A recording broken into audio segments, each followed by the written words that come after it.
นี่คือเป็นภาพบรรยากาศสะพานสลิงพี่น้องนี่คือสะพานสลิงข้ามน้ำพุงบ้าน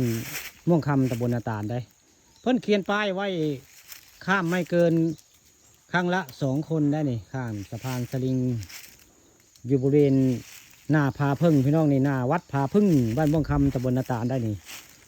บรรยากาศหอมๆได้น้ำพุงบ้านม่วงคำตำบลนาตาลบ่ได้กว้างคือวัดตะงอยได้วัดตะงอยมันสิกว้างได้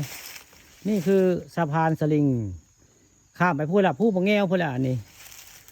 พระอาจารย์ทาได้สร้างไว้กับเจ้าเอานี่ก็คือเป็นสะพานสลิงได้เมื่อนี้พาลูกพาหลานมาเที่ยวพี่น้องพาเบิ่งสะพานสลิงบ้านม่วงคำตำบลนาตาลได้บรรยากาศขากได้สะพานนี่ข้ามได้บ่เกิน2 คนพี่น้องนี่ถ้าไปหลายคนเมื่อไรย่ามันสลายย่ามันขาดพี่น้องนี่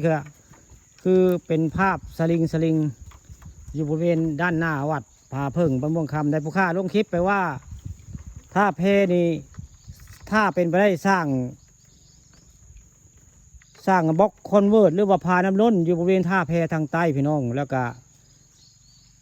เห็ดพายหรือว่าเห็ดพายน้ำล้นสถานที่ท่องเที่ยวของทบ้านม่วงคำเนาะล่องเรือล่องแพแล้วก็ขึ้นมาบริเวณหน้าวัดผาพึ่งแล้วขึ้นไปกราบไปไหว้พระอยู่บริเวณวัดถ้ำผาพึ่งนี่บรรยากาศคักพี่น้องนี่เป็นสถานที่ท่องเที่ยวมองนึงคักที่สุดในอำเภอเต่างอยเนาะท่าแพทางใต้นั้น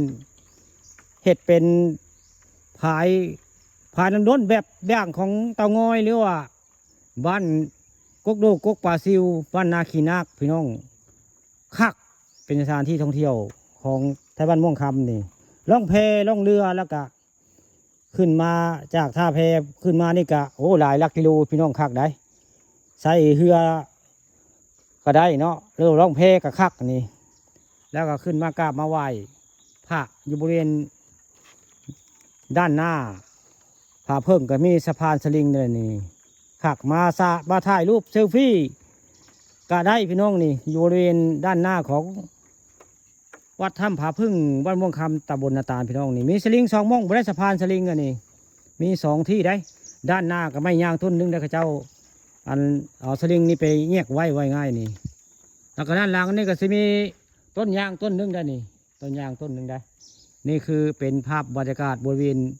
ด้านหน้าของวัดผาพึ่งนะพี่น้องนี่ผู้ค่าความคิดผู้ค่าดอกถ้าเป็นไปได้เนาะเอาแบบอย่างของกกโดกกปลาซิวเป็นสถานที่ท่องเที่ยวของบ้านม่วงคำตำบลนาตาลได้สร้างพายน้ำล้นแบบเต่างอยแล้วก็ล่องเรือล่องแพขึ้นมานี่แล้วก็ขึ้นไปกราบไหว้พระแล้วก็ล่องเรือล่องแพกราบคืนลงไปท่าแพพี่น้องนี่บรรยากาศคักท่านายก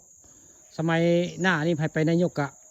มาเอาแบบอย่างของกกโดกกปลาซิวหรือว่าพันรถบัสตะงอยบรรยากาศคักแน่นอนพี่น้องมีคนมาเที่ยวลาแน่นอนล่ะ